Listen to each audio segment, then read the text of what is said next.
Good afternoon. I am Dr. Kanade. Today we will continue our discussions about concept of looping uh, with the help of some programming examples. In yesterday's lecture, we have seen one programming example where we moved a block of data from one location to another. Okay. Today we will see one different program and some associated instructions with it, some instructions that will be required for that program, that also we will see today. Okay, so the problem we are going to try to solve today is to count number of ones in a number. Now some of you might wonder why would it be required to count the number of ones in a number. Given an 8-bit number, how many ones are there in that number? Where will this be required? So do you have any guesses, or do you know where can this be required? One of the applications you might already know, to check the parity of the number, right? Actually, these kind of operations are required when we are transmitting data, and when we are trying to see whether the data has been transmitted correctly or not, transmitted and received correctly or not. For those kind of applications, for like these are called error checking, these things will be required. Okay, but we will not go into those details, how that will be applicable. Our task for the day is, we will simply have an 8-bit number. We will be given an 8-bit number. What we want to do is, we want to count the number of ones in that number and just tell how many ones are there. We will put that value somewhere else. Like for example, we have a number given as 78 hexadecimal. So how is this number written in binary? It's like this, right? 0 0 1 1 1 1 0 0 0 78, right? This is the number 78 written in binary. So how many ones can you see in this number? 1, 2, 3 and 4, right? There are 4 ones in this number. So what is expected is, our program should tell that there are 4 ones in the given number. Okay, now any additional information is not given. In fact, this number is also we have assumed for the sake of explanation. So what shall we do is, we should make an assumption that we will store the result at some file register location, any location we can say, or we can assume that we will send the result to some port. Whatever we want, we can assume suitably. The point is, the result should be like this. If this is the given number, then it should be 4. If the number was something else, let's say 0 0 0 1 1 1 1 0 1 1, so the answer should be 6 in this case. Okay, so let's say the answer should be stored in some memory location. Let it be 0x21. So what we are going to do, we will be given a number 78H. Actually, that number will not be mentioned in the program, but we have to assume that number is also available at some memory location, at some file register memory location, and we will perform certain operation on that number and count the number of ones in that number. And whatever the number of ones is, for example, in this number we have 4 ones. If I change that number to this, it will have 6 ones. So whatever the result is, we will move that result to this memory location. Okay, now what shall we do? Any guesses? How can we solve this program? Anyone has any guess? So probably you might have seen some of the instructions in 8051 also related to this, where in which this can be solved, but we will see that those today. Okay, I will first show the flowchart of this particular problem, how we can solve this, and then we will go ahead with certain instructions and then the actual program. Okay, so in order to understand the program, this flowchart will help you. What I want is, as given in the problem, it was a 8-bit number that where we want to count the ones. So I am going to take a counter and initialize it to value 8. Now why this is 8? Because the the total number of bits in the number are 8. So we want to check every bit one by one. That's why we will check 8 number of times. Okay, and I'm initializing a counter to 0. Okay, why is it 0? What I will do, if I get 1 for any bit, I will increment this counter. If I get another one, I will increment this counter. So that's why we will need 2 counters in this case. And now I am clearing the carry flag.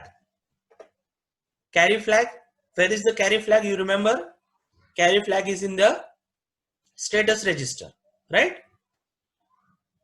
Here we are clearing the carry flag just to make sure that there is no value coming from any previous operation or whatever.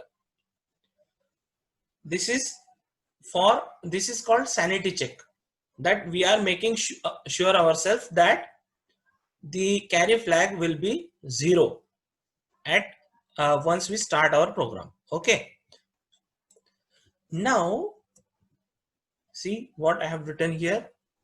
Note down, rotate the given number left through carry flag. Have you seen some kind of an instruction for this in 8051? Was there any instruction like this, rotate instruction? Yes, there was an instruction for this also in 8051 also, but I think that instruction was rotating the accumulator only. If I am not wrong, it was rotating the accumulator. Anyway, instead of talking about anything related to 8051, we will focus only on PIC, because there are a lot of differences whenever these things happen in PIC. There are a lot of differences. So let's not talk about 8051. So what I am doing here is the number where we want to count the ones. That number we are rotating towards left. And the next part is also important, through carry flag.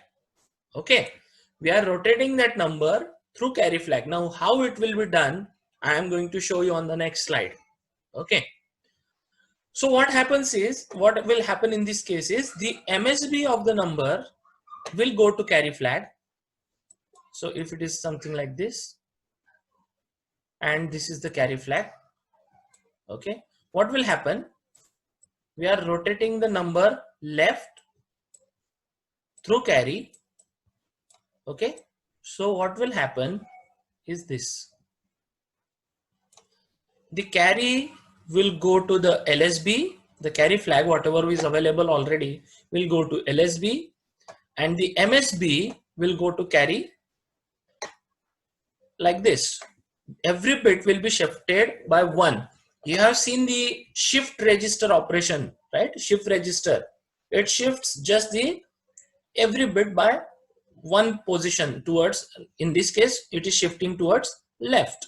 Okay, but when it is shifting, it will shift the MSB to carry flag and carry flag to the LSB.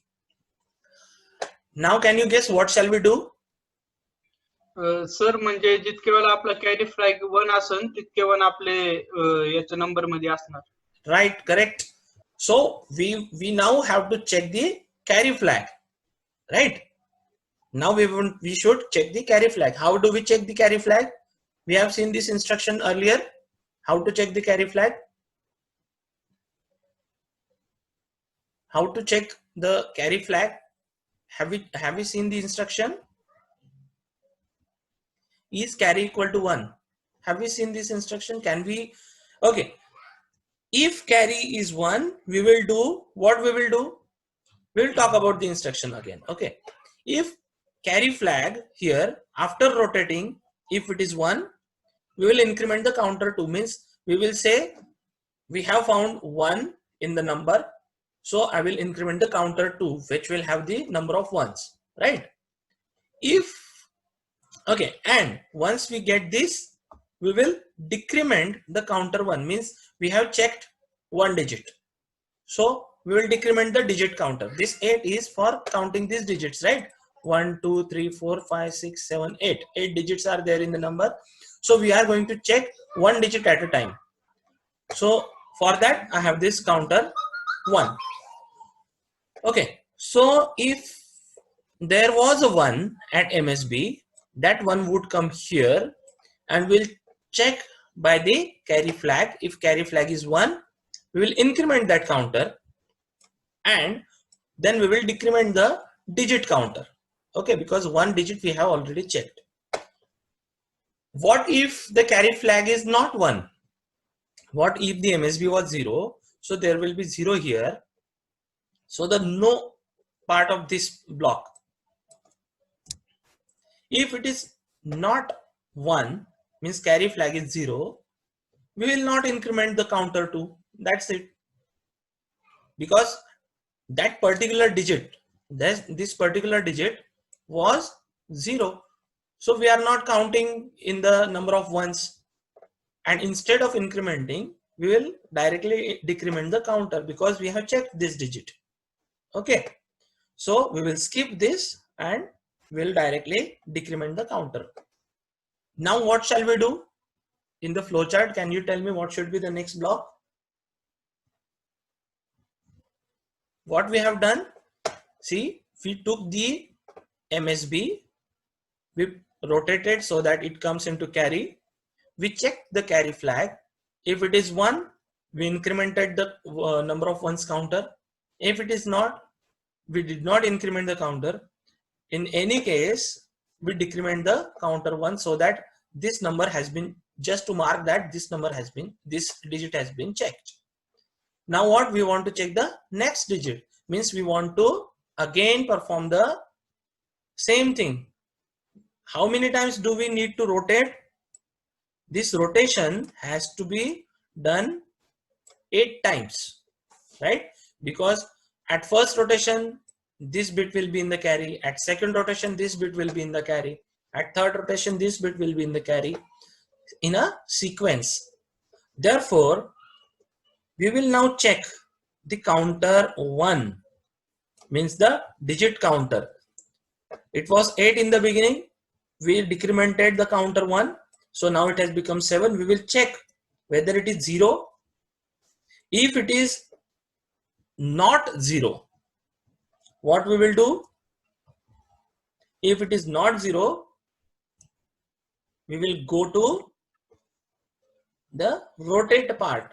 We will rotate again. We will keep on doing this task. How many times?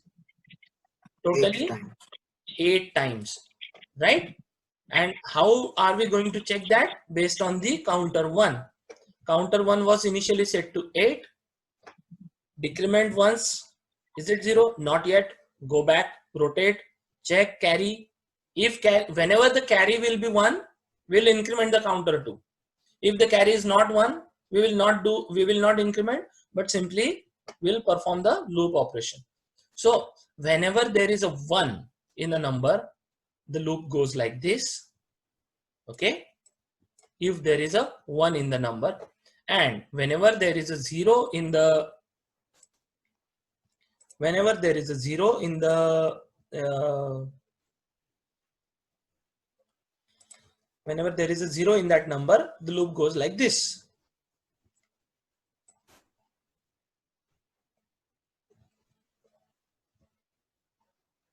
right? If there is a 0 in the, this 1 and 0s are from where? These 1 and 0 are from the this particular number, right? So this process, either this or this, will keep on happening total 8 number of times. Okay, and when all the 8 bits have been checked, means at that time this counter will become 0. We will simply stop. So that's the way how we can count the number of ones in a program. Now this rotate the given number left. How can we do this? For that, there are these 4 instructions. Okay, I'm just telling you, you can tell me which of the instructions we can use. There are 4 rotate instructions on the screen. You can see rotate left through carry. Okay, rotate left F through carry. Remember, we can rotate any register value in P13F. We have to give the F also. Okay, we have to give the F also in the instruction. What it tells you? Rotate left F through carry. So it is like this. This is the register F, means the value in the register F. It will be moved or shifted left. MSB will go to C, C will go to LSB. Okay. And where the result will be stored, we can tell where to store the result using the D bit. There is another such instruction, rotate left F, but no carry, means not through carry, just a rotation of the value itself. Okay. Similarly, as in case of left rotation, there is a right rotation instruction also. What happens in this case? The LSB goes to carry and carry goes to MSB. Okay. And there is also the second option of right rotation, that not to go through carry. So just the register value will be rotated without going through carry. So there are these 4 instructions. Now, which instruction can we use for our program? Yes, there are 4 instructions. Which of these instructions can we use for our program? First one, right? First instruction we can use. In fact, we can also use this third instruction. Okay, because it is also going to perform the same thing, and because we are not really interested in the location where one was, we are not really interested in that in the current program. So we can also use the rotate right through carry, this instruction also. What is important is we must rotate through carry. Okay, that is important. This through carry is important, because once we rotate through carry, we can check the carry flag and then we can take our decision. Okay. Now there is one additional thing that we need, or some additional instructions that we need to see. We have already seen this thing.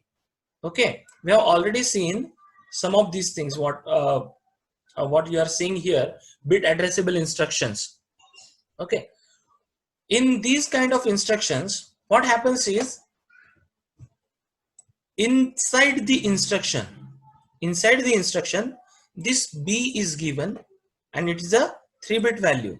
It is a location of the bit inside the value. See, this is F, this is a 8-bit value, right? 8-bit register we are going to give, right? In the instruction, we always give the 8-bit address of the register, and this B gives the position of bit in that register. Okay, actually what we are going to check is the bit of that particular bit in the value whatever is available at the file register. A, as usual, is for what? Access Bank or BSR mode. What these instructions are available here, you can see BCF, bit clear F. So what this instruction will do is clear bit B in register F. So as we have been learning these things, or multiple number of times we have been discussing, whenever we see any instruction, try to decode the full form of that instruction from the mnemonic. What it says, bit clear F. Now by this time it is now very clear that whenever there is a F in the instruction, it means it has to be a file register address, right? So in this instruction there will be a F, means we have to provide a file register address. This is always 8-bit file register address. Now whenever there is F, we have to also provide A, because file register addresses are 12-bit needing 3 nibbles. F is only 2 nibbles or 1 byte. So we need this, we need 1 4-byte information that we get using either the access bank or the BSR, right? So for that, whenever there is F involved in an instruction, there is always a A involved in the same instruction. Okay. What this instruction is going to do is, let's say this is the data memory and say 0x042, any address I'm taking. Okay, this is the address. Okay, and there are these 8-bit values.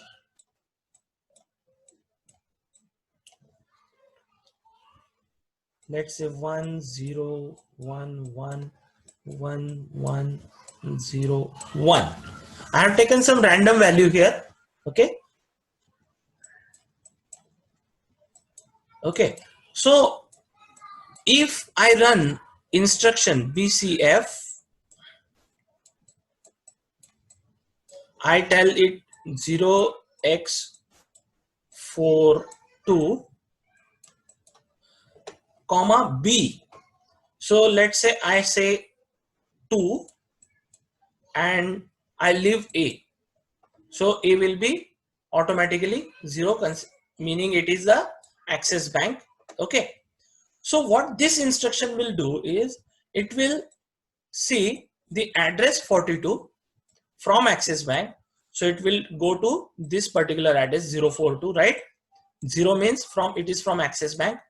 So it will go to this address, it will see the value here. Okay, and it will modify the bit.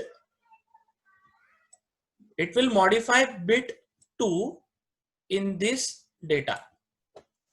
So what is bit 2? Which is bit 2? This is bit 0, bit 1, bit 2, bit 3, bit 4, 5, 6 and 7. So this is the bit 2. Okay, this particularly, this whatever which I have rounded.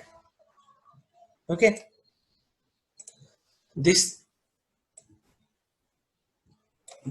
bit 2, right, will be modified, and what it will do, what it says, clear. Clear means to make it 0, right? So we can modify even bits inside the data. Means inside the data we can even modify bits. If we want to make, for example, this bit, if we want to make it 1, what I will use? BSF, bit set bit B in register F.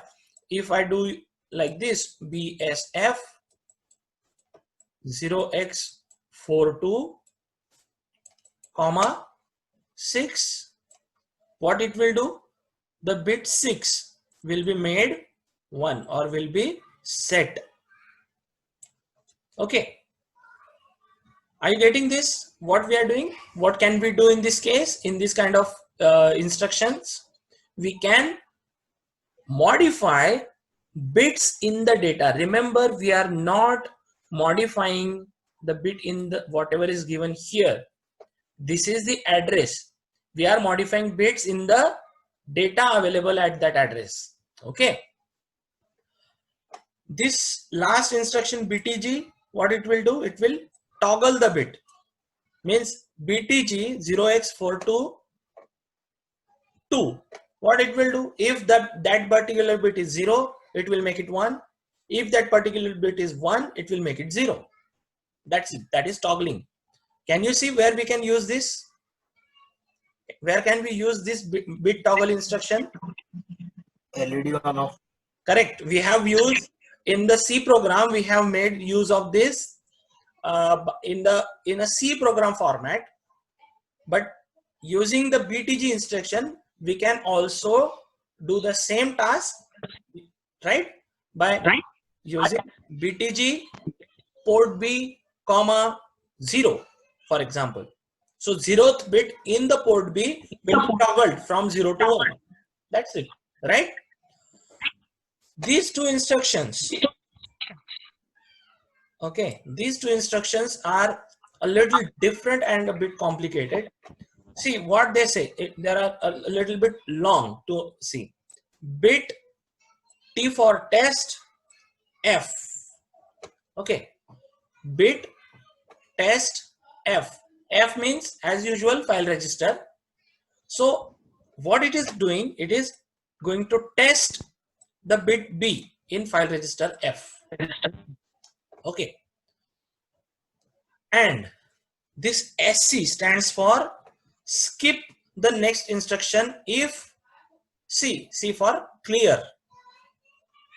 That's why I said that this is a quite long description of the instruction, but you can remember it like this: bit test F, skip if clear. Now what to skip?